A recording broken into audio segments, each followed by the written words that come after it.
Log on, tune in, find out. Another good idea from Cambridge.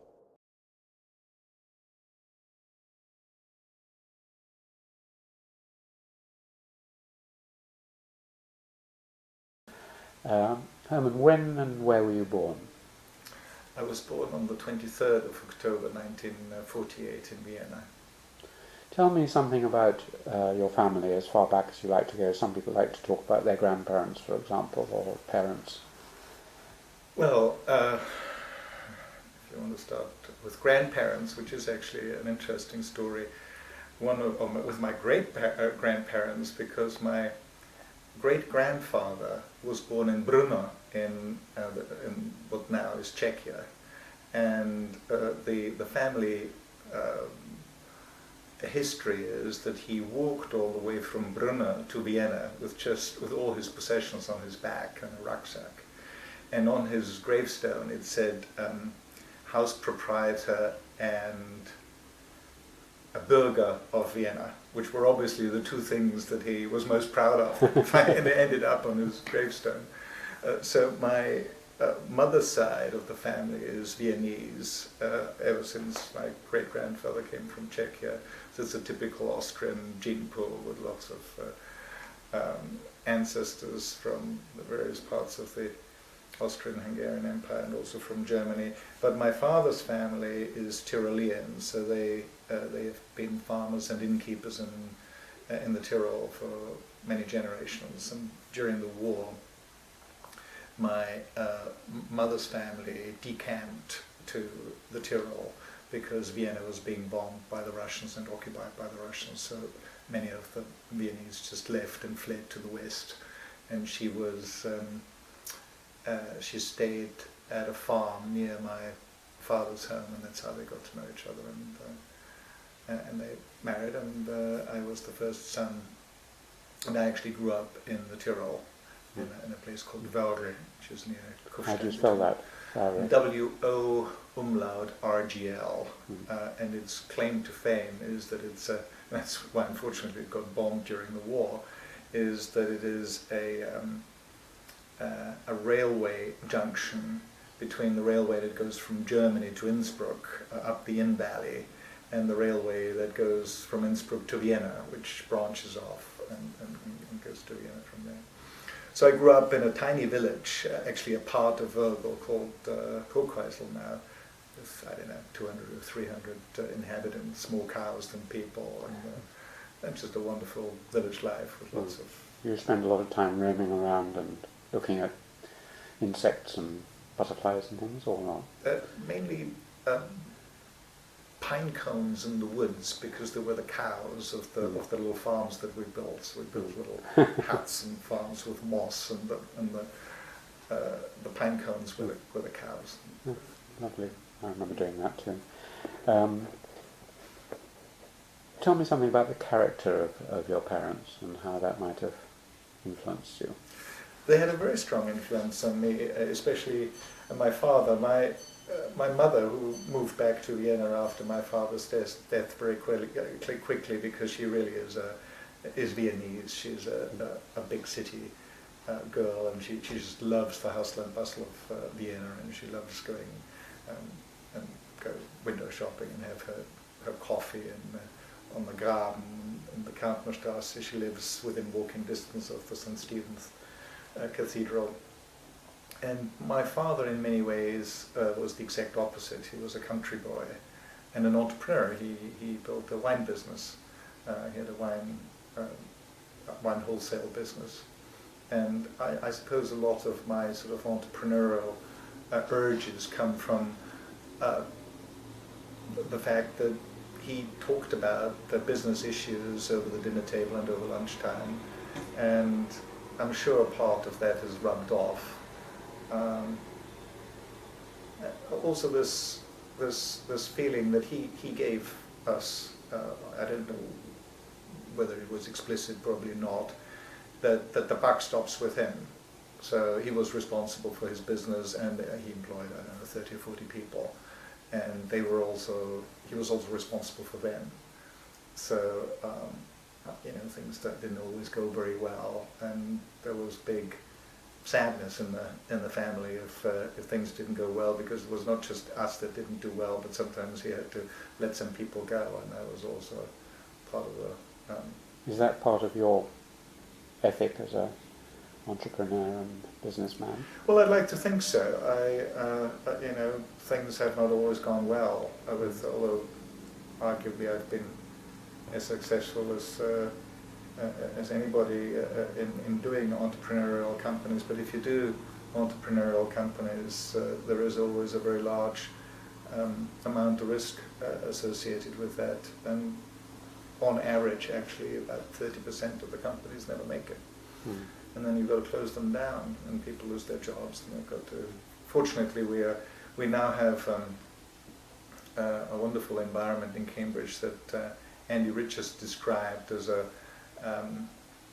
low-risk environment to do high-risk things in, because people, if they fail in a Cambridge company, because there are so many high-tech companies now, the chance of them getting a job with one of the many other high-tech companies is actually quite high, so that they can take the risk because they know they don't need to move elsewhere. They can live in the same house. That's very interesting. We'll come back to that, I hope, later. You hadn't actually said what your parents were like. I mean, were they religious people? Were they stern people? Were they? Well, that's a very interesting question, because they started off being religious in the way that I think all Austrians were Catholics, I don't know, 90% or something. And it was just part of our social fabric that you would go to church on Sundays. And I remember we first went to our village church, and then because it was a little bit too early, we would sleep in longer and then drive to the bigger church in Vogel to go to the 10 o'clock or 11 o'clock Mass. But as was the case in my school, the Gymnasium in Kufstein, during that period that I was at the gymnasium, which was 8 years, there was this very dramatic, I would say, change in the ordinary Austrians' attitude to religion, which started off, and it was also reflected in my parents' way of thinking, or at least in the way they lived their religious lives. They did it by default, because that's what everybody did. It was part of the social hierarchy, part of the social habits. But within that 8-year period, it turned completely from a dominant position that the Catholic Church had, and the most important person in the school was Monsignore Köhle. So there was the head of the school, the director, as we called him. But he couldn't do anything without asking for permission or agreement from Monsignore Köhle. And within the 8 years, he became an irrelevance. So the unbelievable might of the Catholic Church, which was so overwhelming when I was a kid, just in these 8 years seemed to disappear. People didn't become anti-religious, or I don't think it was a sort of a revolution where people were disaffected with the church or had anything against it. It just became, it just disappeared from their lives. So they stopped going to church as did we, and it was just not something that was talked about. It just sort of happened. And I think it was typical for. Now, has that continued through your life? I mean, have you ever gone back to? Well, I've recently read The God Delusion by Dawkins. Yes, I've got some Dawkins which I have here, and I also bought myself The Dawkins Delusion by one of the Oxford Dons.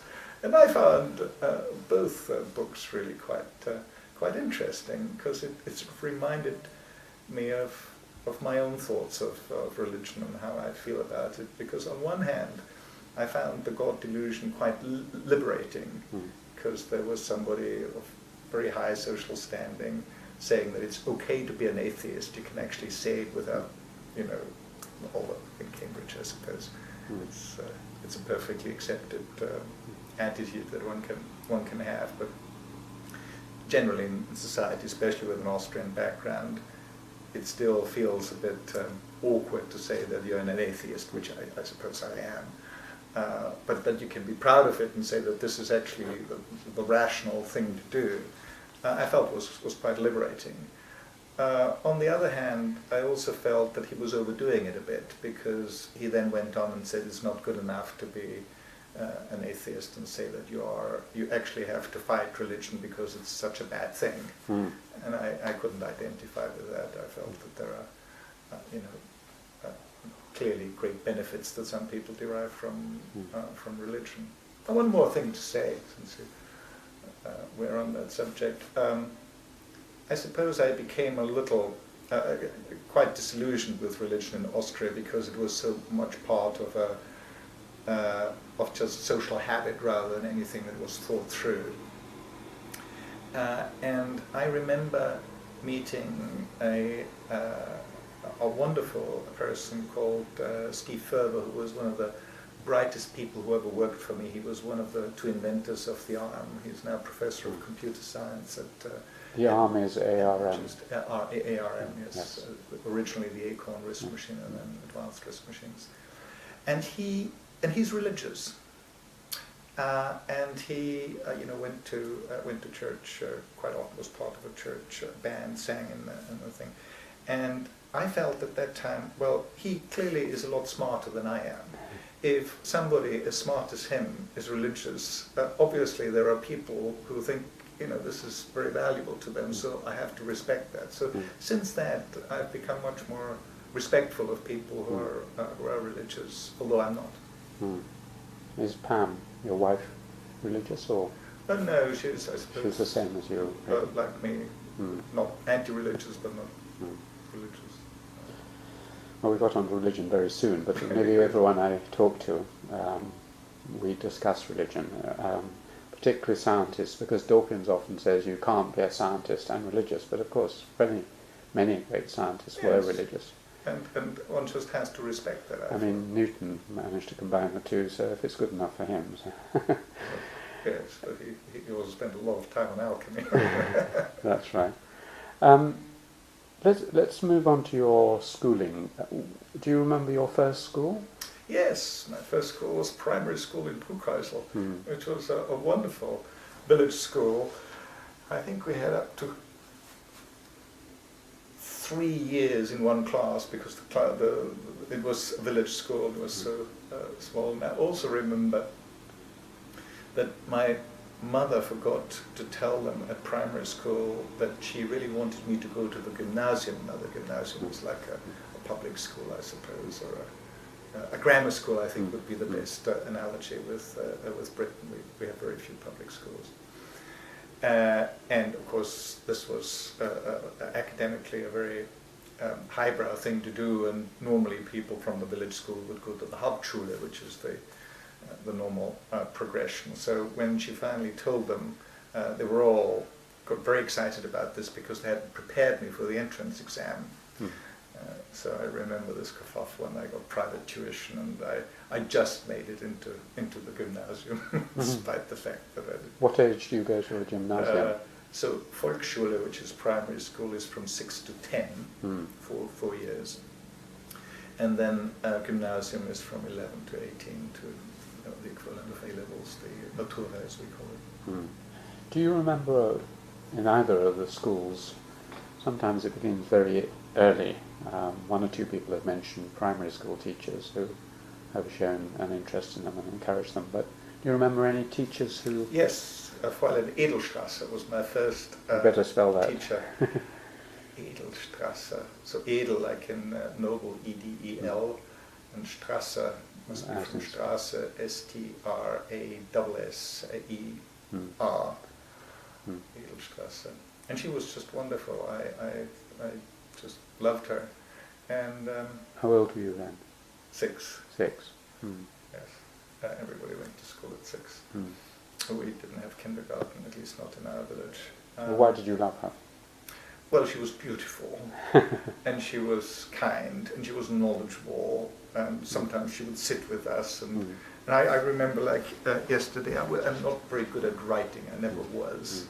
And she would sit down and she would form the letters very carefully to show me how to write them, and I was very impressed by them. What about later, when you were sort of 15, 16, and were beginning to think of what you were specialising in? Well, since I don't actually know. Oh yes, I do know why I developed this love for physics, because of my uncle. My uncle did physics and mathematics at university, but there wasn't really much need. There weren't many jobs for physicists and mathematicians after the war, so he became the local jeweler in Vogel and watch repairer. But when we went on to mountain walks over the weekends, as we often did, he would always tell me about the things that obviously he was very proud of and very interested in, which was physics and mathematics. And he told me that you could actually turn lead into gold, which people had been wanting to do for many years, but no sane person would do that because you needed an atomic reaction for that, and of course it would make gold 100 or 1,000 times more expensive than digging it out of the ground. But he told me about atomic physics in particular, about molecules and electrons and the discoveries of quantum mechanics. And then I bought myself a book that was still in the gymnasium called The Umstürzende Welt der Physik by Zimmer, I think. And I remember I read it when coming back from school, and it was about quantum physics, which of course we weren't taught at the time at school, and relativity and all those things that happened in the early part of the 20th century. It was just wonderful. How old were you when you learnt about quantum physics and so on? I must have been in the Oberstufe. We divide the gymnasium into Unterstufe and Oberstufe, so the first 4 years and then the last 4 years. Probably 15, 16. Were you showing signs of ability in mathematics and physics at school? I mean, did people... Yes, yes, I did. I mean, not brilliance, but I suppose I was the number one in my class, at least in physics. But most of the time also in mathematics, unless it was sort of tedious calculations. I often made mistakes. What about the rest of the things one does at school? Were you either there or slightly later interested in sports and games? Yes, I always participated in games. Well, my favorite game was Faustball, something that isn't played very much anywhere really. It's a game with a big ball, like a volleyball, although softer. And you play it with your fist, and that's why it's called Faustball. And you've got to get the ball before it bounces twice. So you do actually let it bounce rather than with volleyball. And you then, it's a bit like tennis, but with quite a high net and a big ball. And we played it in the courtyard of the gymnasium in Kufstein. Have you gone on with any sports or games? A lot of the people, computing people I meet, seem to play in this squash. Ken Moody and so on. Yes. Well, I did. Yes. Of course, I did not learn squash in Austria because there are no squash courts. So I took up squash here. I learned tennis in Austria. Your wife plays tennis, doesn't she? Yeah, yes, she does. And we had a tennis court at home, so that's where I learned it. But then I took up squash here, and I enjoyed that very much. Even played for college once. And I ski, of course. I've been skiing ever since I was 4. So I like sports. I wished I did more than I do now. And I run sort of once or twice a week to Grantchester, which is wonderful. Run around Grantchester. What about music? Has that meant a lot to you at any time? Or? Yes. Well, it's difficult to grow up in Austria without music. And we had this wonderful music teacher called Kurt Neuhauser. And he was actually quite a famous organist who was widely broadcast on Austrian radio, and probably made a number of recordings as well. But he was a madman, really, as musicians sometimes go. He was totally absorbed in his music, and I remember very well that he got extremely irritated with people if they didn't get it. He was explaining a symphony to somebody and they didn't give him the right answer when he asked them a question about Beethoven or Mozart. And I remember one particular occasion where, again, one of the pupils just didn't get it, and he got himself into this terrible state, because the way he interpreted it is that he failed as a teacher. If he couldn't get people to understand what he tried to explain to them, then he obviously was no good as a teacher. So after, and he would do extreme things like lie down on the floor and cool his forehead on the stone floor and throw things out of the window. And in one of his rages, he finished the rage by saying, "Hauser, come out." So, I was totally, prove to me that I'm a good teacher. So he asked me questions, but fortunately, since he wanted to prove to himself that he's a good teacher, he was leading me on to give him the right answer to the question he posed. So I did prove that he was a great teacher, but not because of my knowledge, but because he wanted to be a good teacher. So I got my 1, our notes are 1 to 5 rather than A to F. So I got my 1 and could sit down again and rescue the situation. And in terms of musical taste, presumably, since you have all the greatest musicians in the world dotted around quite close to that area, they are the ones you love, are they? I do. Mozart, of course, is one of our great composers and easily accessible, so that was one of the first composers that we established a relationship with, and we were taught a lot about. The magic flute, of course, always comes out as one of the first things that they teach you at school. Haydn with the Surprise Symphony, again one of the first symphonies that we did.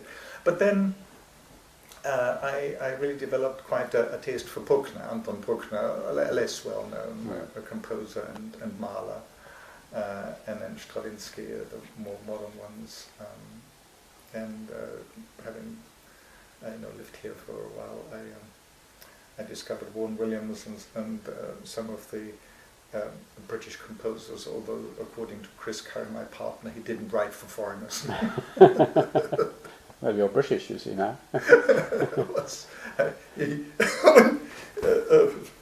Sorry, I mustn't indulge in too many anecdotes, but since you brought it up about being British, Chris Curry, who I started Acorn Computers with, is very, very patriotic, and he doesn't like foreigners really, and tells everybody about it. And then people point out to him that, but you are in business with a foreigner. No, he says, Hermann is an honorary Brit, and that's all. That situation. Yeah, that's all right. Let's move on to university. Well, before university, I think you came. Is that when you came to England for a language course? Yes, and I just discovered some digging around for our 30th anniversary, because we've got our 30th anniversary of Acorn Computers on the 13th of September, so I was looking for some old pictures and discovered that I must have come here first in 1964, when I was only 15 years old. Gosh. To go to studio school, to have my first language course in English. And I also remember very well how this came about, because my father came back from Innsbruck saying, "Boy, you're going to learn English." And I said, "Yes, Father, but why?" And he said, "Well, English is the most important language in the world now. You go and spend the summer in England and learn English." When I was young, I learned French and Italian, but English is the language to learn now, which is a story that is, again, a family story that I told my children, and added that, in my opinion, since they know English and German already, it is Chinese, the most important language, so they spent the last 2 summers in Beijing and Shanghai. Excellent. Yeah, that's the future. And when you say you came here, you mean to Cambridge? Or it was to studio school in Station Road. Then you went back to, a little later, to university in Vienna, was it? I first did my military service, which was still compulsory then in Austria. It was 9 months, and then did my first physics degree at Vienna University at the Schrödinger Institute. Were there any teachers at that first degree level that particularly influenced you? Oh, very much so. Yes, there was a guy called Roman Sexel, who was a gravitational expert. He also wrote wonderful new textbooks for Austrian schools. So I really specialized in gravitational theory for my first degree, and of course Thierry. Thierry was, in the best Austrian tradition, a theoretical physicist. He had come How back. do you spell his name? Thierry, Thirring. It was father and son. Hans Thierry was already a very famous physicist, and then Walter Thierry was his son, and he had just returned from CERN as the head of theoretical physics there. So he was a very high-profile guy. Also somebody who didn't suffer fools gladly. So going to his seminars and listening to his lectures was wonderful, because he had that wonderful property that great scientists have of terrific clarity. He could explain something that you really get it, and he also was very concise. I remember he had a wonderful lecture on electromagnetism, where he had the first time I came across the generalized version of Maxwell's equations in just a beautifully compact way, and solving it in a generalized way. So it was a great revelation. It was a wonderful time there. At the end of that, did you ponder about what to do after that first degree? Well, what happened was that during the summer, because I had been to studio school and then spent a summer in Paris to learn French, but then returned to Cambridge because Cambridge impressed me so much as a 15-year-old, the first time away from home. Looking back, I just can't believe that my parents put me on a train in Vogel to go to Ostende, then take the ferry to Dover, then take the train to London, go across London, catch the train to Cambridge. And when I arrived in get a taxi to the landlady or something, and the next morning or 2 days later, I would write a postcard saying, safely arrived in Cambridge, 11-7 Hermann. It would arrive a week later. Whereas when my kids arrive in Beijing or so and they don't phone immediately, I get very worried. It's also very trusting if you didn't have anyone to accompany you doing all that, and presumably not speaking a word of, or hardly any English. No, we did have English at school, but it really wasn't terribly helpful. But anyway, you were impressed by Cambridge, so you'd been back once in between, and then I fell in love with Cambridge, quite honestly. And apart from that summer in Paris, I then came back every summer to do further, always to studio school. And when I returned to studio school for the third or the fourth time, I can't remember, again in the top class, I said to a wonderful teacher that we had there, John Morgan, "John, does this make any sense? I'm again in a class with people who don't speak very good English. I just pick up all the other accents, the Swedish Swedes then. What can I do that only English people do?" And the answer was a Russian course that set you excite. So that's what I did. So you speak quite a few languages?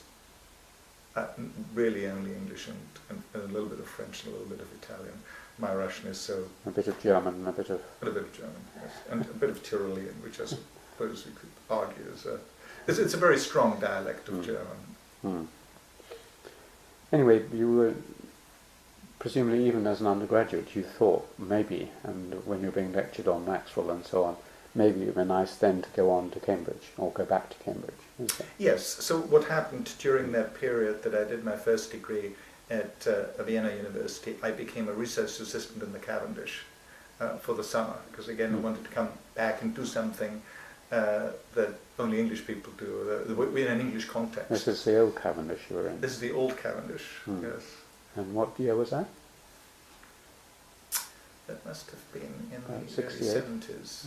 Yes, I graduated from high school in 67, then had a year at the army in 68, so it must have been 69, 70. Within. And that was just a wonderful experience again, because they treated me very well in the Cavendish as a research assistant, and I could do some interesting experiments, and they let me get on with it. And since the results, I suppose, were encouraging for them, when I finished my degree at Vienna University, they offered me to do a PhD here. So I didn't really have to think about it a lot, it sort of happened. Who were you research assistant to, or were you just a general? It was John Field's group in physics and chemistry of solids, in David Tabor's department. Which part of the old Cavendish were you in? Do you remember? Was it the tower, the Rutherford Tower, or no? Further it was near the Hopkins Lecture Theatre, if you know where that yes, is. That's where my department is. That's where my room is. Oh, right. Colloid Science. That's right. That's right. It was before that. It was PCS. It was physics. Well, you were around 5 years before I arrived in Colloid Science. Obviously, in '75 I arrived there. But can I just tell you one story whilst I think of it about why I did physics at all? Because my father was really very keen for me to do economics and take over his business, and he was always very kind. And he realized that I really wanted to do physics, but he had no way. He was not an academic. He had no formal education past school, and he didn't know how to think about it and how to make this decision for me. So he went to see an acquaintance of ours, Klaus Traxler, who was an assistant professor at Vienna University, who did physics, and there was a family powwow with him, deciding what to do with Hermann. And I remember his very insightful analysis, as if it had happened yesterday. He said at the end of this powwow, well, from the school results, we can conclude that Hermann can probably do the physics, get a physics degree. He is probably bright enough to finish that. But I've got to point out to him that he will never have any money in his life. He would be much better off doing economics and going into your father's business. So at the age of 18, I decided I'll never have any money in my life, but I'll go into physics. Well, somehow you dumbfounded them all, combining the yes, two. It didn't quite work out that way. When you came back to do your PhD, what was the subject of the PhD? It was a laser-induced reactions. So these were, we would fire a laser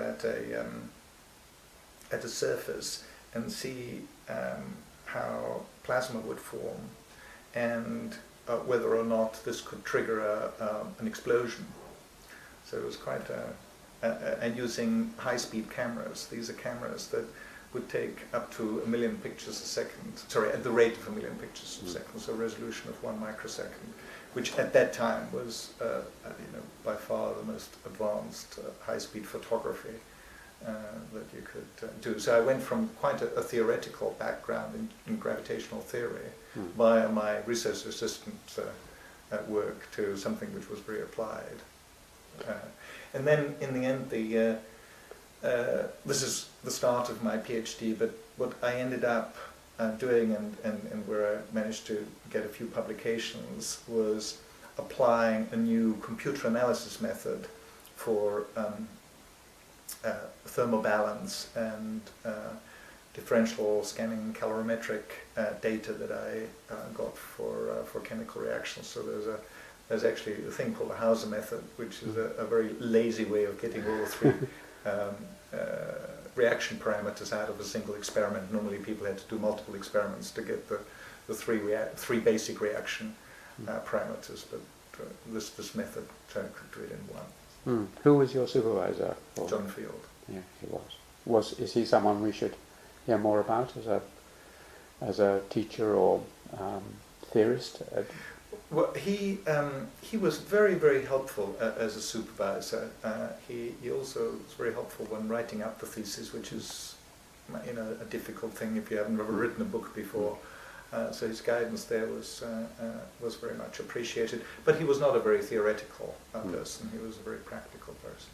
Were there any other people in the Cavendish then who you particularly admired or got to? Yes, David Tabor.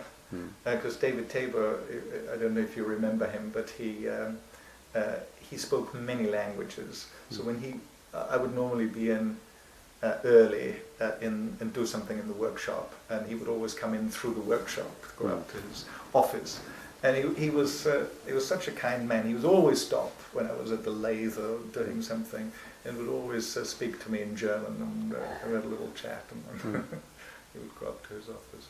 Were there any great physicists at that time? When reputedly the great generation was up to the war and just after the war. Yes, well, Pippa was and his lectures were also clarity itself. Was wonderful to sit in some of his lectures. But the person that I probably learned more physics from than any other single person was at that time a PhD student. He finished his PhD a few years before me, called Jacob Israelashvili. He then became a professor at Santa Barbara University, and he was the first person to measure van der Waals forces right down to microscopic distances. I think we got down to submicron distances, and van der Waals forces are very important forces in biology in particular. They're quite, sorry, I'm trying to teach my grandmother how to suck eggs here. But they're wonderful forces, and there was some theory behind why that force graph would look like that, and he actually measured the forces, and they conformed with the theory very well. Assume quite rightly that I know nothing, and certainly most of the audience will know even less than me, perhaps, or at least equivalent nothing. So just explain anything as if you were explaining it to them. I think Andy Hopper also did physics, didn't he? No, he did computer science. Ah, right. But you did. Was he about your? He was roughly the same time. Yes, we had met. We met socially during that time and played tennis together. I mean, in relation to computer science, you mentioned that computers were important in your PhD. Yes, I did my Fortran course, as many physicists did at the time. I used the libraries that they had. I used the computer, of course, which at that time was an unbelievable thing. IBM. Long before it was an IBM mainframe. Yes, IBM 360. I actually used the Phoenix system, the old Python system still, which was a homebrew computer before the IBM came, with the teletype interface that we had in the lab. And I think I also was one of the first people in Cambridge to bind in computer output directly into my thesis, because part of that trick of doing the 3 reaction parameters in one experiment was to do a graphical output and then use that graph to find the reaction order. I mean, Cambridge computing developed partly because of the leadership of Maurice Wilkes. Yes. Did you know Maurice? Do you know Maurice? Yes, I do. I had the pleasure of offering him a position at the Olivetti Research Lab because I became vice president of Olivetti after Acorn Computers, vice president of research. And Maurice had just returned from DEC after 5 years there, and was interested in a position with Olivetti Research that Andy Hopper headed up. So I had this contract and saw him. I went to his house and said, Maurice, here is the contract. If you want to have anything changed, just tell me, and we'll adjust it. And he looked at me, took the contrast, signed it, and said, Hermann, you're a young man in a hurry. I'm an old man in a hurry. So he gave it back to me. How important has he been for Cambridge computing? I think seminal. he was one of the first computer scientists in the world. His work on microcodes in particular forms the basis for all the microprocessors that Intel produces right now. And it wasn't until the early 80s that there was a new and different approach to microprocessors, which then was used by ARM, the RISC approach, the reduced instruction set computer. Until then, all the microprocessor used microcoding, which was his invention. He also introduced teaching, the first diploma in Yes. computing and things like this. Yes, he did. And of course, the computer laboratory was called the Maths Lab at the time, and changed its name to Computer Lab, I think, only under Roger Needham. Well, you mentioned Roger Needham. Did you know Yes, Roger? yes, very well. I had a great respect for him, and also really appreciated the way Roger interacted with local businesses, because at that time we'd just started Acorn Computers.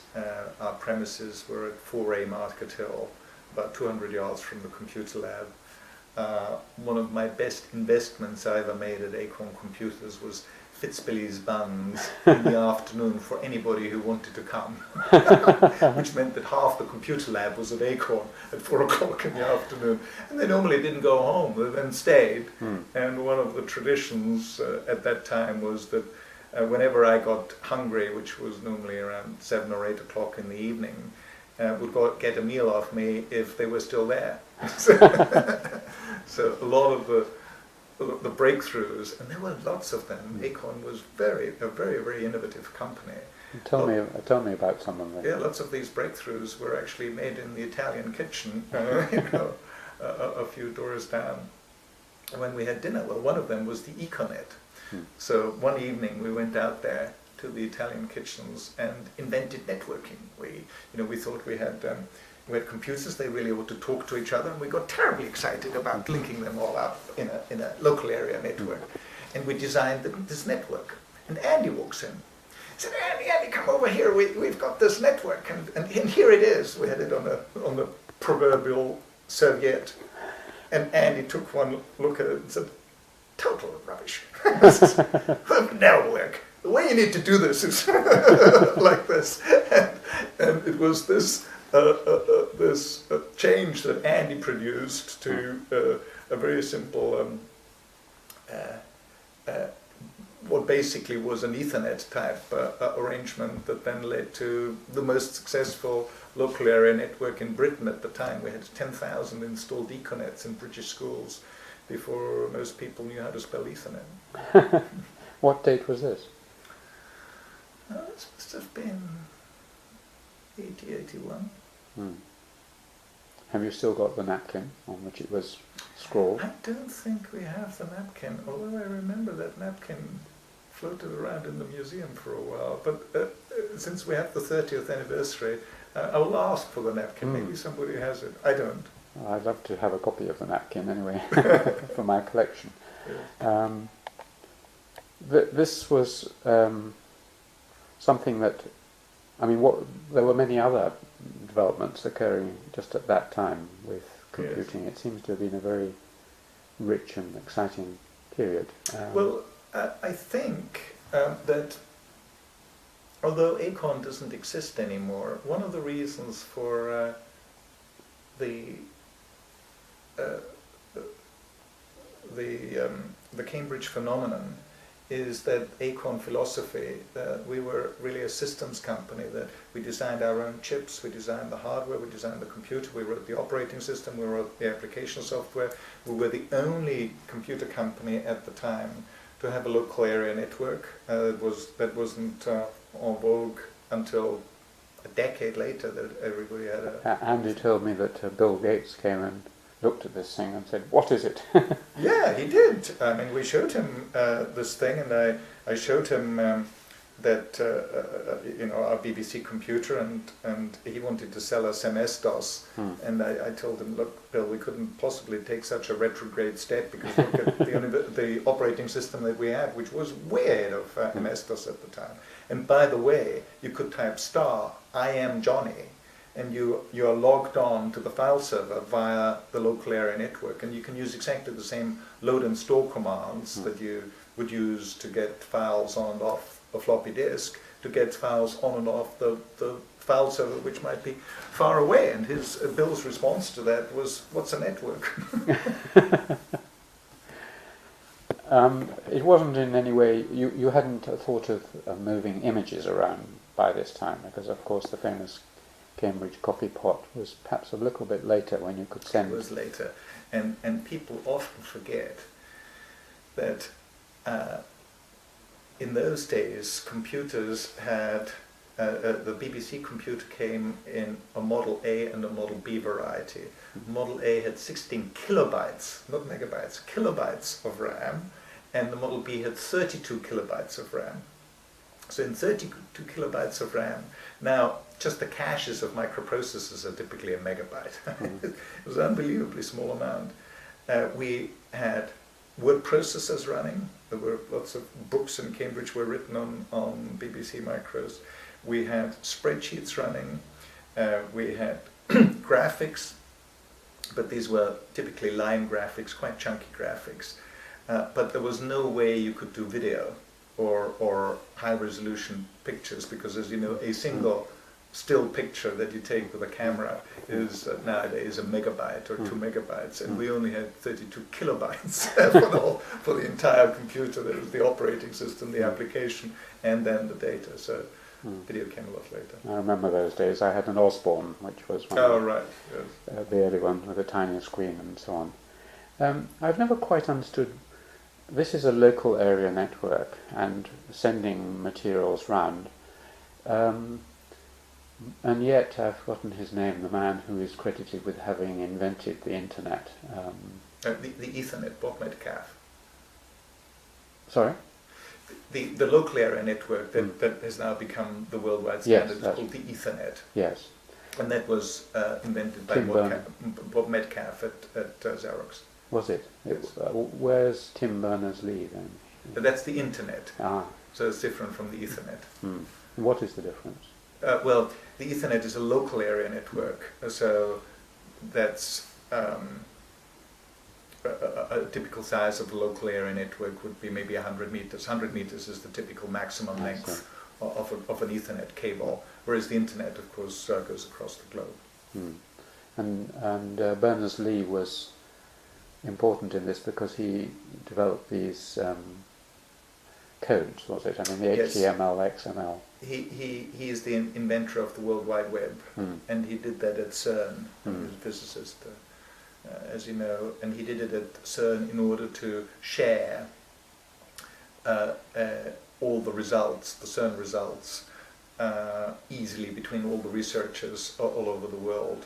And in a way we're witnessing a repeat performance of that with the Large Hadron Collider that's going live, I think, next month. Where the amount of data that comes out of that Hadron Collider is so vast that they built a new, much higher speed network called the grid, which is gigabits, to get the data out to lots of research groups all over the world so that they could work on them, but get the data out of CERN because they couldn't store it all there. I've heard. Let's come back to your life. You now had finished and got your PhD. Is that the point at which you began to move into business and Yes, I did, but in again a completely unplanned way. I'm afraid my life is not one with great plans that I would then execute. It was really lots of flukes. So at the end of my PhD, I really only had two options that I was seriously considering. One is to apply for lectureships in physics, and the other to go back into my father's business in Austria, which he badly wanted me to do. Although I had done physics, he'd never given up that I would finally return. You didn't have a brother? I do have a brother called Hannes, and he did take over the family firm. But he's 5 years younger, so he was still hoping that I would do it before. He then graduated in economics, and he was a much more capable person to run the business than I was. And at that time, I knew Chris Curry socially, and Chris was working for Clive Sinclair at the time. I was getting a bit fed up with Clive because he's not the easiest person to deal with. And is that all right to put on the internet? Oh, I think Clive knows that. You ought to interview Clive as well sometime. Well, yes. Although he's very idiosyncratic, he's really quite a wonderful person, wonderful voice as well, and of course, as innovative as they come. He's one of the great inventors of Britain. And one of the things that Clive invented was actually the business model that Chris then introduced at Acorn, which was the business model of selling new computers through mail order. So that's how we could finance Acorn computers without venture capital, without any great money from the founders themselves. Acorn is a very unusual company in many dimensions, but one of the most unusual things about about Acorn is that the total amount of investment that Acorn has was £200, 100 from Chris and 100 from me. And therefore, it's the only company that I know anywhere in the world that had a capital gain of 1 millionfold, because when we went public at 200 million, every pound that we had put in was worth £1 million. Tell me about the actual setting up. There were 3 of you, weren't there? Wasn't Andy a member of the... Andy came later on, so originally it was just Chris and me, and Andy then came in. Andy and I had a company called Orbis Computer, and Orbis Computer we merged with Acorn, and that's how Andy became the third director. Is there a smooth transition from the end of a PhD into setting up Acorn, or were there other things that happened alongside? I had a research fellowship for a year, so they were very kind to... Where was that? At Cavendish. At Cavendish, yeah. Yes, I was doing some more experiments, and so it was really quite a smooth. Again, it was just luck that this thing worked, and I think partially because of my father's. I must have absorbed some of my father's business skills, such as they were when we set up Acorn Computers. It sort of felt very natural to do that. I suppose if you've just done a PhD at Cambridge, you're sort of a bit cocky and you think you can do pretty much anything. So I didn't feel daunted. Many people feel very apprehensive about starting a company. I never had that problem. How long? This was about 74, 75? No, it's 77. We started Cambridge Processor Unit first, and then a year later Acorn Computers. I mean, most people who start these companies there's a very insecure period at the beginning, because the mail order catalogues haven't yet been printed and so on, and there's 6 months or a year when you're putting things in and getting very little out. Did you have that with? Yes, we were very much a living hand to mouth. We didn't know where the next project was coming from. We were a consultant. CPU stood for Cambridge Processor Unit, and we were a microprocessor consultancy company. And our business plan for the company was that it was all happening in microprocessors, and that was it. There was no plan. There was no nothing. We just were terribly excited about microprocessors, as was the Cambridge Microprocessor Group, where we went and hired the best and brightest. That's where I met Steve Ferber and Sophie Wilson. And I suppose the true skill that I brought to the business was my ability to find out who the really bright people were that could produce a really good computer, and then convince them that they ought to join Acorn Computers. That skill of finding really good people. I worked with an engineer for some years who set up a very successful company in control engineering, and he laid a huge stress on finding a really good person who he could trust, and he had various methods for doing this. He spent a lot of time with them, rather more than the current president or the presidential contender for the American elections. Yes, it seems to have spent for his vice president. 3 hours, I believe. But he'd invite them down for weekends and get to know them socially, and then once they, I mean, do you have any? You've gone on doing this because you, in your work, it's been very important.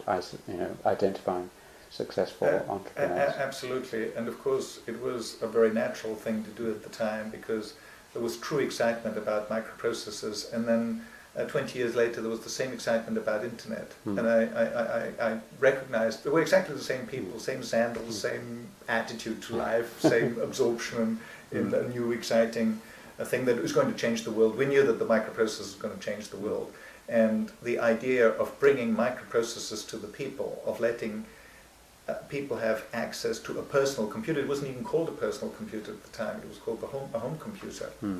And our customers, we called them enthusiasts. Because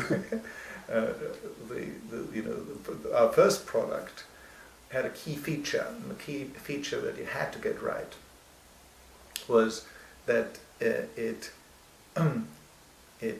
must not work. Because if the kit that they received didn't work, the customers would have the satisfaction of fixing it. And that was really the main must not work in a trivial way, though. Yes, that's right. And we were very good at making things that didn't work. So we hit the market right where it needed it. I mean, the Osborne phenomenon, which you probably know of, seems to be in a sort of reverse of this. They made a strategic error in saying that Osborne 1 would be soon superseded by Osborne 2. And I remember it. And we were late delivering it and went bust. Yes, disastrous. Did you start then? Well, let's take it on from the Acorn. Acorn went on, and then you started in parallel with other activities, or? Well, Acorn was the first company in Britain to go from 0 to £100 million in revenues in just 5 years. So it was just the most phenomenal success. Everybody thought that we were walking on water. The page spreads on Chris and me saying these guys have the Midas touch. So if this goes on for a year or two, you start to believe it. And of course, none of this was true. It just the market was exploding at the time. But then came 1984, and it was the year when the home computer market collapsed. These markets sort of come and go, there are cycles. Just at the time when we had solved the only problem that Acorn had during its whole 5-year history, which was to produce enough. So we finally had them coming in by the lorry load, but they weren't going out anymore. So we got into very serious financial trouble, and Olivetti finally took us over, and we became, I think, 80% owned by, 70% owned by Olivetti, and Acorn was restructured, and they then offered me to become a vice president of research for Olivetti, which I did, and I moved to Italy. I moved to Ivrea. I had the only boss I've ever had in my life in El Serino Piol, and it was a wonderful experience. He taught me about venture capital, he taught me about large companies. Who was this? The vice chairman of Olivetti, Carlo De Benedetti, was the chairman, called El Serino Piol, P-I-O-L. Just a wonderful man. He called me his younger brother. And it was a very, very close personal relationship also. He was just a great strategic thinker. He was the person who turned Olivetti from a $7 billion computer company to a $0 billion computer company at the same time that he created Omnidel and made Omnitel from a $0 billion mobile phone company to a $20 billion mobile phone company. So it was the most dramatic change in the corporate strategy of any Italian company. Very, very successful. Hmm. But he also had a corporate venture arm, as one would now call it. At that time they sort of did it out of the balance sheet. And El Sereno made all these investments in American companies, and I would always travel with him, and we would do these deals together. And it was great. Apprenticeship. It was apprenticeship for becoming a venture capitalist. And he also had was a very clear thinker on a strategic level. What language did you communicate in? English. Ah. Well, I spoke English to him. He spoke a language back to me, which after a few months I knew was English, but and I could also understand it, but not many other people did. So there was this famous occasion when he became chairman of Acorn, and he chaired the meeting, first meeting, and we were all very apprehensive about this. Here's a very big guy for an Italian, both big this way and this way, is taller than me. And he said, "Gentlemen," he said, "the most important thing you've got to understand about a company in the position that Acorn is in is..." So we couldn't understand what he was saying, so we were torn between asking him what the most important thing was for us, showing that we didn't really understand what he was saying, or forever be ignorant about the most important thing, and we didn't have the courage to ask him, so we still don't know what the most important thing for a company. Sounds like Hitchhiker's Guide to the Galaxy or some part of that.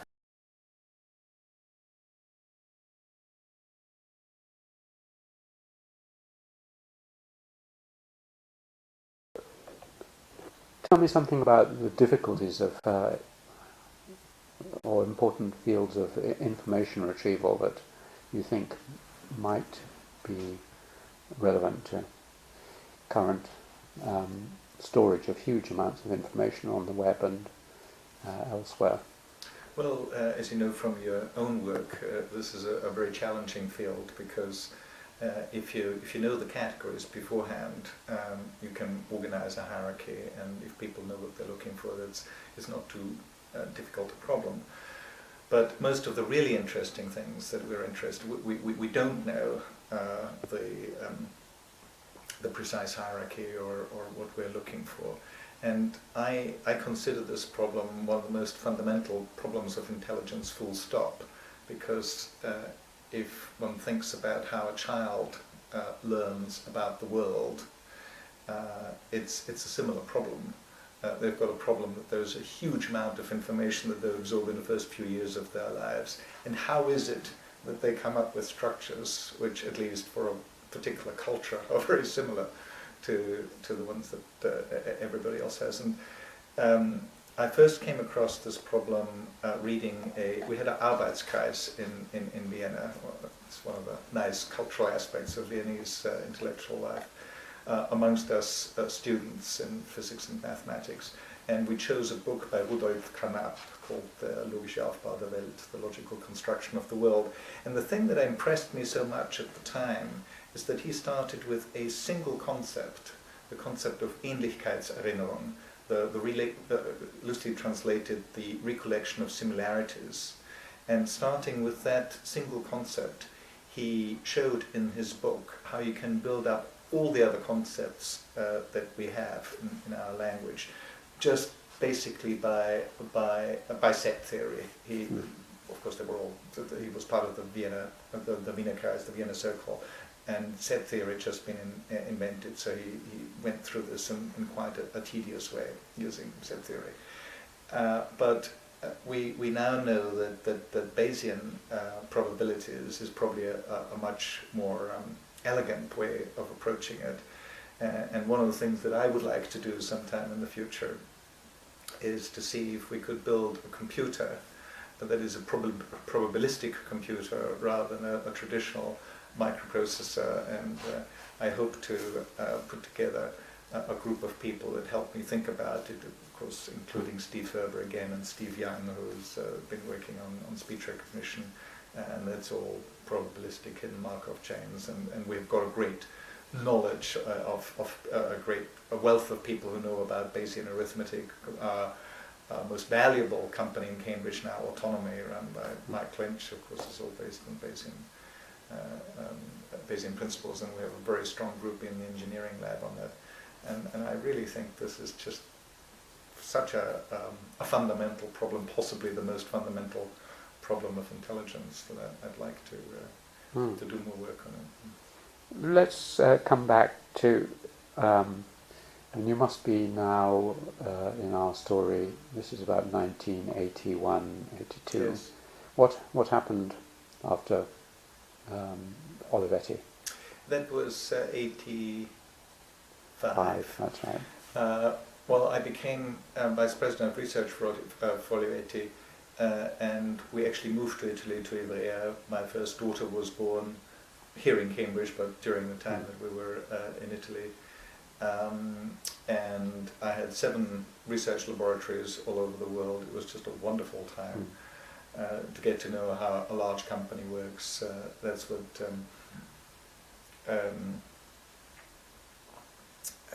the guy who ran Logica at the time, Philip Hughes. I went to Philip and said, Philip, I've had this offer to be a Vice President of Research for Olivetti. Should I take the job or not? And he said, what do you really want to do? I said, long term, I probably want to do another company. I'm a small company man, really. He says, go take that job at Olivetti. You'll find out how big companies work. You'll be much better in small companies afterwards. And this was absolutely the right advice. These were 3.5 years. I was there, 3.5 of the best years in my life, because they treated me very well there. I had great freedom to do research for Olivetti. I set up the Olivetti Research Lab with Andy here, and we could do wonderfully innovative things all over the world. I had one in Palo Alto, one in Bari, one in Pisa, one in Milano, one in Ivrea, one in Macfarlane in Germany, in Nuremberg, and of course the one in Cambridge, which actually was by far the most successful. Was it? Well, that might be a point at which to insert the question about the development of the Cambridge phenomenon, and Silicon Valley stuff. Yes. I mean, why was it most successful, and is this related to something wider about the Cambridge environment? I think it is. I think it's part of the Alfred Marshall, the teacher of Maynard Keynes, did an interesting study on clusters in Manchester around the textile industry, and he famously said that this knowledge about how to do textiles was, as it were, in the air, because people would talk about it in the pubs. They just taught each other. People would move from one mill to the other. As if there was an innovation in one mill, it would soon spread to the rest of the environment. And in Cambridge, we've had a few seminal companies like Cambridge Instruments, Sinclair Radionics, and Acorn and CCL that sort of became the company that set the gene pool, if you like. And the Judge Institute did some very nice work on the relationship of the companies that have been formed over the last 20 years and the original company that they worked for. And I think Acorn now is responsible, or Acorn alumni are responsible for over 100 companies in the Cambridge area. So in many ways, Acorn plays a similar role in Cambridge that Fairchild played in Silicon Valley, because all the big semiconductor companies in the valley are fair children. So it's all LSI Logic, National, were all founded by alumni of Fairchild. I mean, the obvious interpretation is that if you have a very high level scientific university with a lot of very good graduates and teachers who are allowed the freedom to go out of their work or alongside their work engage in applied science, given some incentives, that will be a very good atmosphere. But that must be true of quite a lot of universities. No, it's not. I think that's one of the things that really distinguishes Cambridge from at at least other European universities. And sadly, because of the obsession with conflicts of interest in the United States, also the US, Really? there is such an obsession with this conflict of interest that it becomes increasingly difficult for professors at American universities to do the obvious thing, which is when there is a conflict of interest, but it is not material or it's not important, get on with it. Help the company, help it grow. And if it does become material, then you first of all you declare it, you're very open about it, and then you have rules about how to deal with it. But because America is such a litigious society, this is becoming a real problem over there.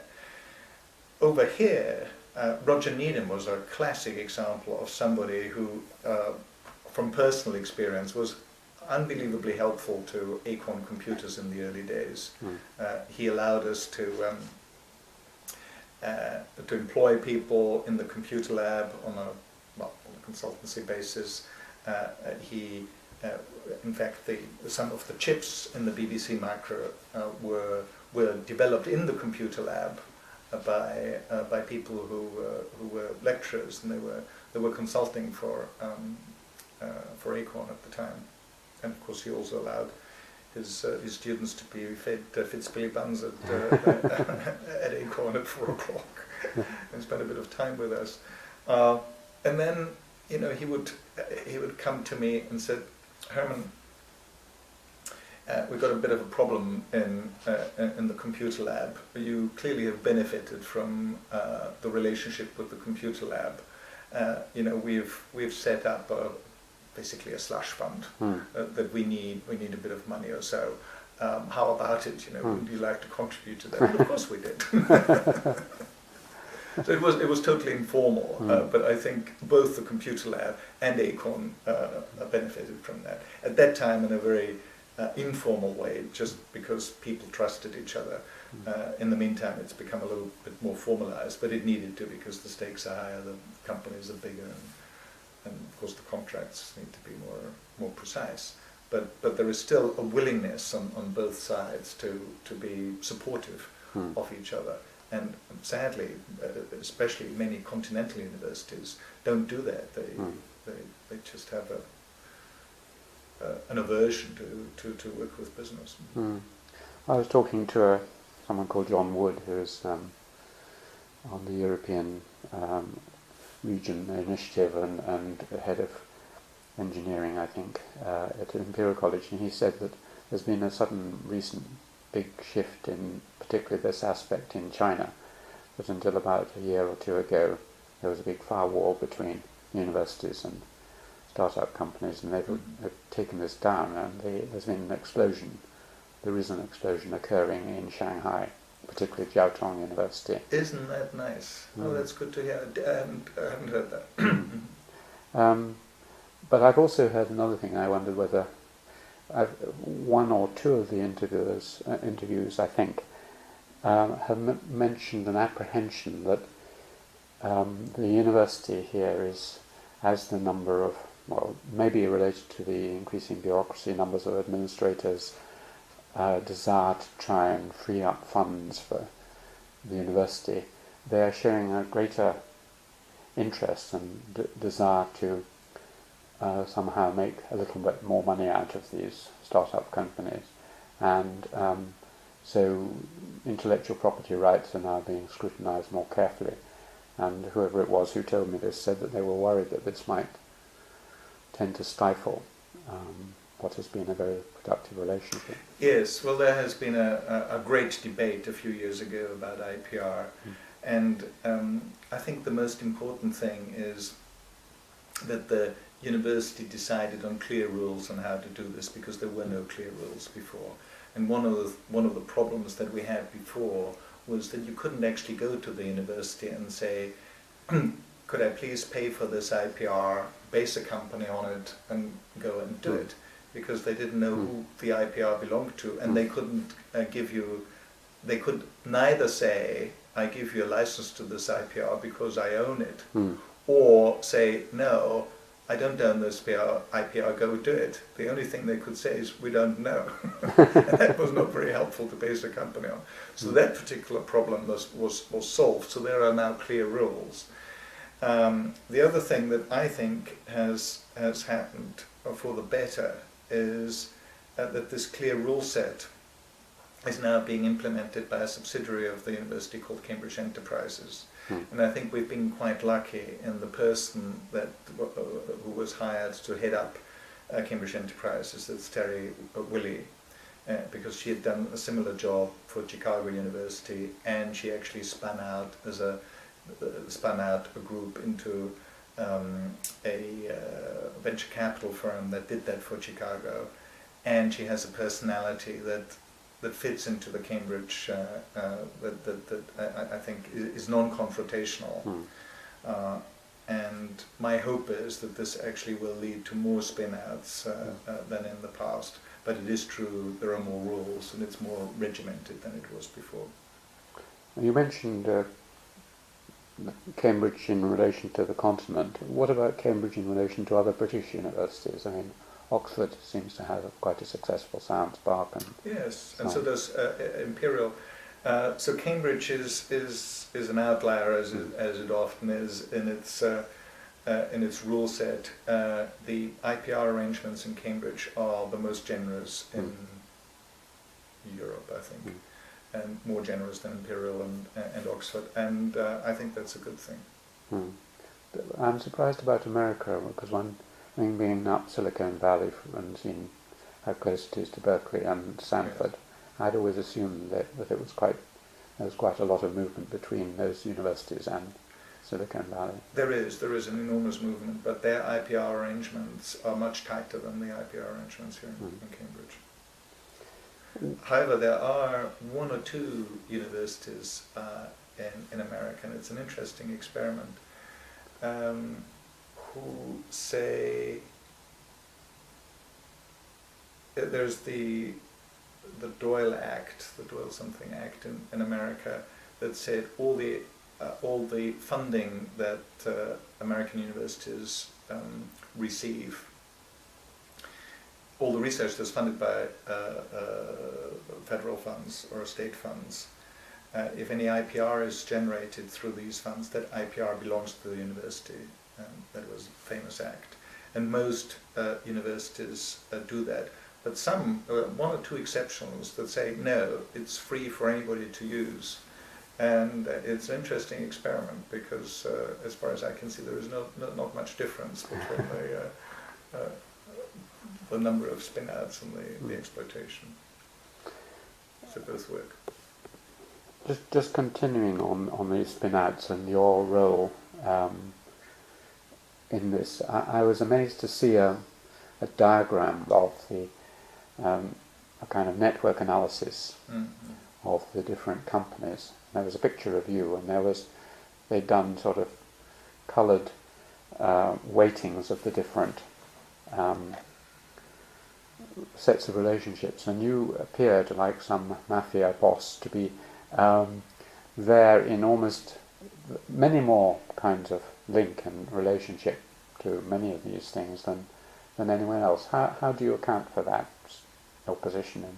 Well, I don't know. I didn't set out to have all these relationships. They just happened over the years. I suppose it's partially because of Acorn Computers. So many of the companies spun out from Acorn Computers, and partially because during the 80s and 90s, when there wasn't really a lot of venture capital around, I suppose I was about 50% of the business angel money in Cambridge, so they knew I was a sucker for technology, and if they came to me with an interesting project, I would try my best to either fund it myself or find them funding, and I was always happy to talk to people, even if I didn't fund or didn't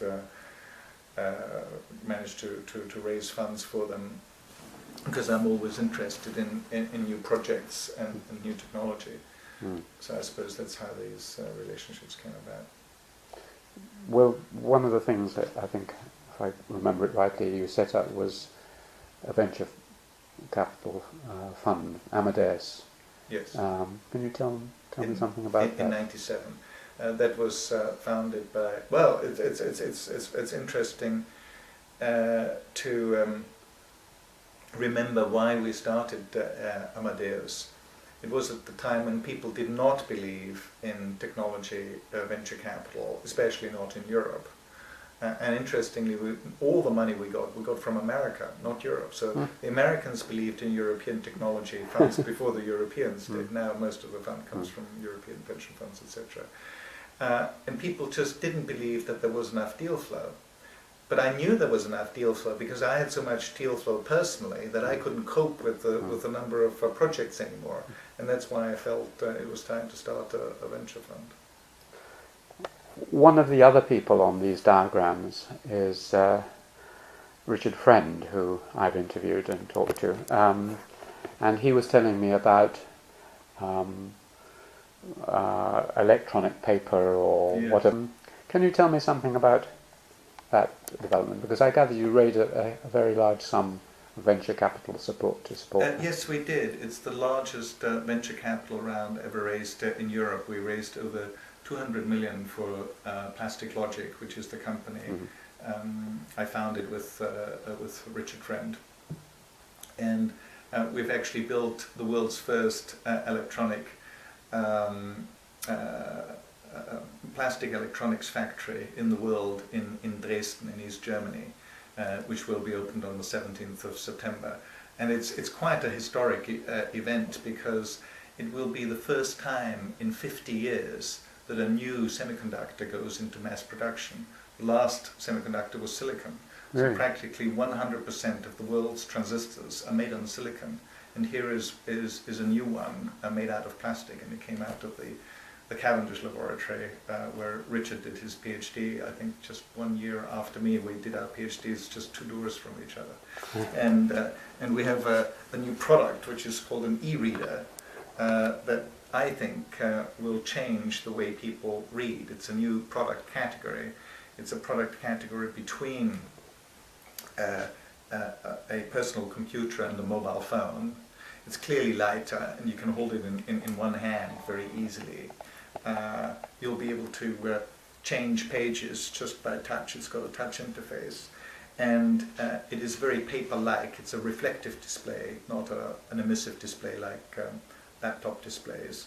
And because it's a reflective display and it's bistable, it consumes no power at all when you read it. It only consumes power when you change the page. Gosh. Which means that you can that this unit will have an endurance of probably 3 weeks, so you can easily go on holiday and read, as much as you like. 6 or 10 books if you like. And how many books will it hold? I mean, it will hold hundreds of books. Really? Yes. So Just you can one have your whole library with you here. Actually, there will be 2 models. One is probably 2 gigabytes. The other one is 8 gigabytes. The 8 gigabyte model will hold 2 million pages. So I'd say 200 pages of novel. That would be 10,000 books. And you can download books to it. Yes. So you can. It's got 3 main use cases. One is e-books, e-newspapers, and it's the paperless printer. So if you want to print out anything, rather than printing it on paper and destroy the world's forests, you can print it on here because, as I said, you can have 2 million pages in there, and retrieve it and use it like that. And it's a reading device. People always are very emotional about books, and they say, "What are you doing? You're destroying books by having e-books." Well, I'm reading Molecular Cell Biology at the moment by Lodish, the MIT book on cell biology. It's 1,000 pages. I read this in bed. It's the most awkward thing to read that you can imagine. It's 5 kilograms. All this up here. It's awful. It is not the right thing to read. It would be much better if 1,000 pages were, in 300 grams rather than 5 kilograms. It's very light as well. You're mentioning. Yeah, it's about 300 grams, so you can easily hold it in one hand. Does it feel like reading a page? I mean, the quality. Yes, it does. It has many things in common with a paper. So one is that it's reflective, and therefore you can read it under any lighting conditions. In particular, it's very good in the sunlight, where personal computers are no good. The second is that the contrast ratio between black and white is 10 to 1, and that's exactly the same contrast ratio as paper. And because it's bistable, it does not flicker at all, so it's very, very steady. So people have a reading experience that's as close to paper as any display that has ever been invented. I hope it's been patented.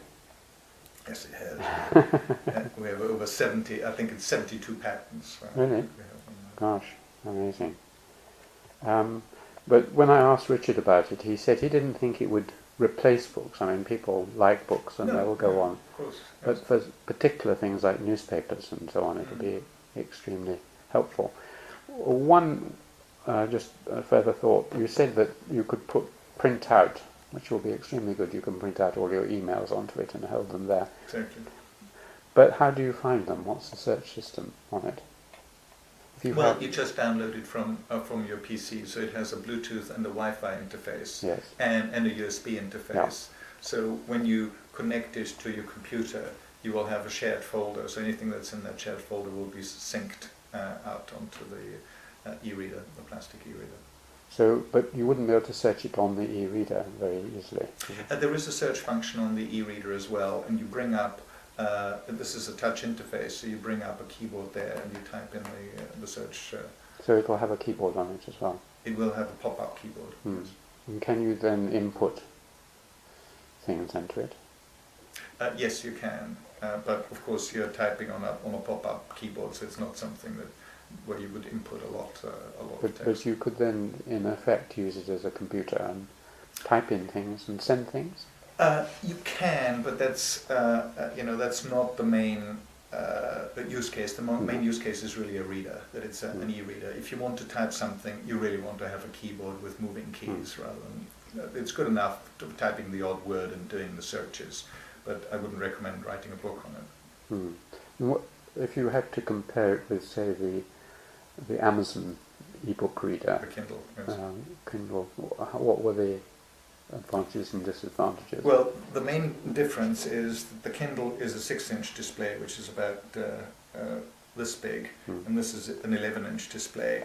The Kindle, however, weighs the same as this, although it is a lot smaller. And the reason for that is that this is the first implementation of plastic transistors, whereas everybody else has to have glass as the substrate, and we have polyethylene as the substrate.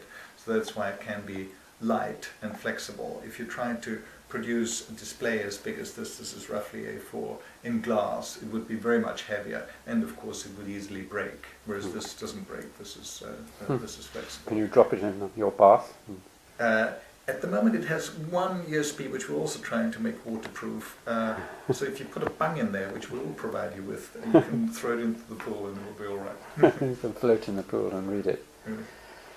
That's absolutely fantastic. I feel I'm on watching. Yes. It's also an incredibly fundamental breakthrough, because with this factory that we're opening in Dresden in September, it will be the first time that a new semiconductor is going into mass production for 50 years, because practically 100% of the transistors at the moment are made out of silicon, and here we're making transistors out of plastic. So it's a very, very fundamental breakthrough of Richard Friend's group in the Cavendish.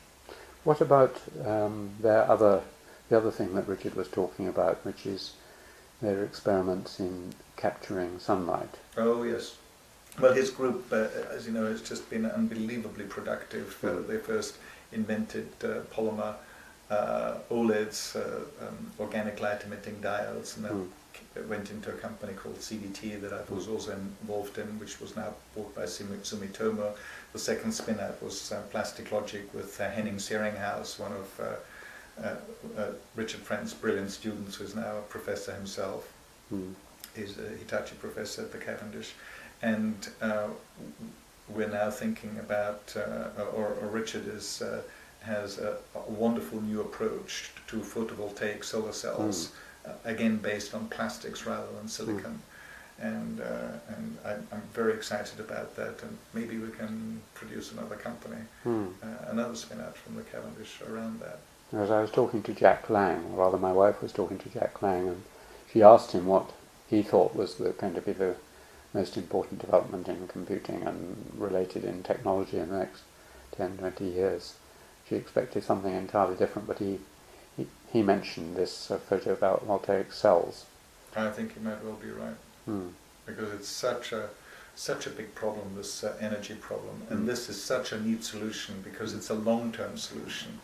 All the other solutions, maybe with the exception of wind, are sort of band-aids, whereas using the sun has been the provider of energy on Earth for the past 4.5 billion years. It's a wise thing to use. Biology works with it. Why don't we use it? Why is it so much better than, say, solar panels and solar? Well, the main reason is cost. Potentially, if we make the same reason why this is so much cheaper than liquid crystal displays. Or how much will these sell for, by the way? Early on it will be $499, about £200, roughly the same as the Kindle. But my expectation is that there will be a number of versions, smaller versions as well, and the price will come down over the years. So the cost of solar panels is very great. The cost of Richard's solar panels, which are based on plastic rather than silicon, are potentially very much lower cost. The problem with that approach is that silicon is about 20% efficient now, and plastic solar cells are 6 or 7% efficient. So we need to get the efficiency up. But people like Richard have this wealth of experience in the electronic structure of polymers that I have every confidence that they will be able to increase the efficiency rapidly over the next few years. I think we've covered a lot of things, and you've given me a lot of your time. Are there things that you would like me to ask you about? I mean, you haven't really spoken a great deal about the last 15 years of your life. Well, maybe we should just tell me something about what you're doing now, or maybe quickly talk about the Cambridge network, because yes, do that. That has been, I think, a wonderful success. When there were 6 founders of the Cambridge network, it's the only organisation that straddles the university and the business community. So the university was one of the 6 founders of the Cambridge network, and it was set up with an objective of bridging the gap between academia and business community. And it now has over 1,000 companies as members. All the departments of the university, of course, are members. There are many open lectures that have both academics and business people as contributors. And it has a very vibrant website and a newsletter. So we didn't expect this to be as successful as it turned out to be when we founded it some 10 years ago now. I suppose it was Alec Brewers who helped us with that. And what is its main purpose? It's just to generate information flow, or? Yes, it's really the information flow between academia and the business community, and also how Cambridge presents itself to the rest of the world. So the Cambridge network has a very close relationship with the Munich network, with the Shanghai network, with Stanford, and 1 or 2 others. So it's part of a network of networks, if you like. It runs the corporate gateway, so it connects very well to big companies. Kodak came here because of the Cambridge network. Nokia, I think, came here because of the Cambridge network. And the other thing that it does, again, an unexpected boon, the website is so popular that it's now become the main jobs website. So if any company wants to hire anybody, they put job adverts on the website, and that's where people go to look for jobs. Let's return to you as a young man or as a little boy falling in love with Cambridge and wanting to come back here each summer and so on. What is it about Cambridge that you've really liked over the years?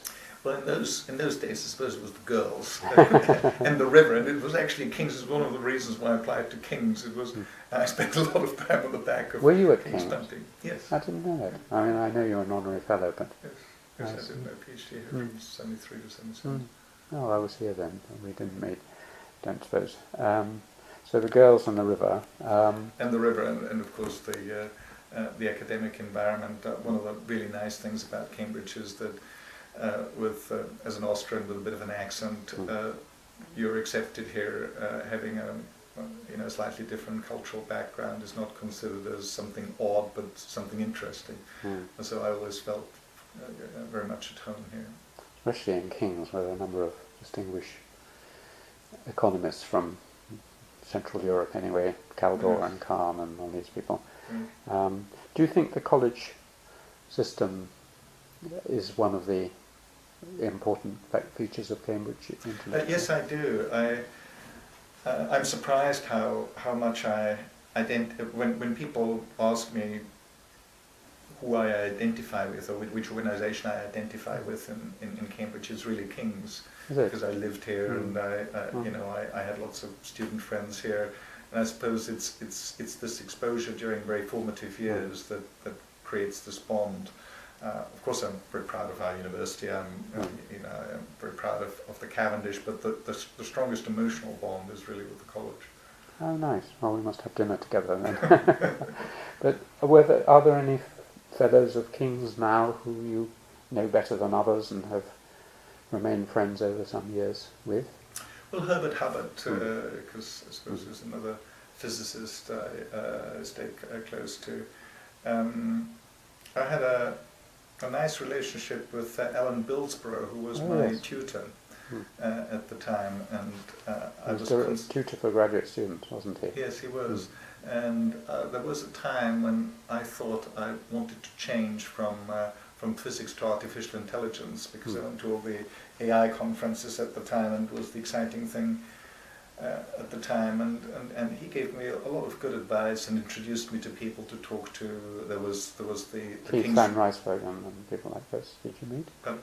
Keith Van Rijsbergen, did you meet? Yes. Yeah. Yes, and we had the King's Research Centre, you remember, where a lot of the AI work went there, so he introduced me to people there. It was very helpful, and in the end I decided it was much better to finish the PhD and then do something in computing, which I did. And of course he was what was then called a physical anthropologist and is now called a biological anthropologist, and you married a biological anthropologist. Was Alan a matchmaker? No, it was either Ray Van Dam or Sue Nicholson who introduced me to Pamela, but I actually first met Pamela in King's Bar. King's sort of indirectly was a matchmaker, and we got married in the chapel. Did you? Oh, lovely. So, is there anything else that I should have asked you about you would like to put on record? Well, the only maybe final thought that is worth mentioning is that over the past 20 years, the high-tech environment in Cambridge clearly has blossomed enormously, and people often ask me what I felt about the next 5 to 10 years, and I'm really quite optimistic about it. I think many of the building blocks that made Silicon Valley so enormously successful are finally in place in Cambridge. There's never been a problem with technology. We've always had enough technology coming out of Cambridge.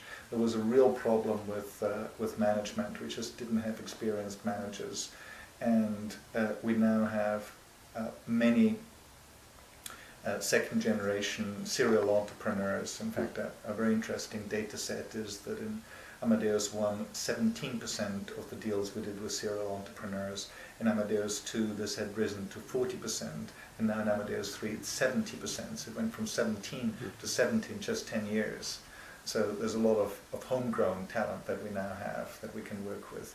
And we can also attract some of the best managers from all over the world. So Solexa, our latest billion-dollar company, was grown by a guy called John West, who ran a billion-dollar operation of ABI, the lead company in sequencing machines. And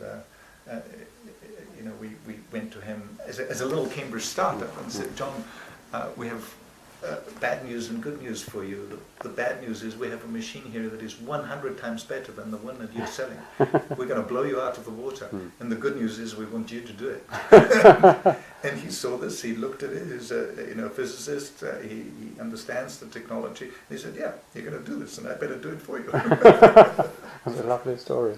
and for Plastic Logic, I just hired the most senior person I've ever hired in my life. A guy called Rich Archuleta, who ran a $10 billion business for HP. This is something that we couldn't do 10 years ago. So technology we always had. Management, we've finally, we haven't sorted out. We'd like to do more there, but we now have the ability of having these quality managers. We finally have technology-based venture capital like Amadeus. Fortunately, we're not the only ones. There are quite a few now. There are a sufficient number. There's still not enough, but there is a sufficient number to put these syndicates together. And there is a local culture now of people who are quite willing to engage in startups. And I talked about Cambridge being a low-risk environment to do high-risk things in, so people can dare and join a startup which might have a shaky future, because if things don't work out, there are enough other startups where they can get a job without having to move.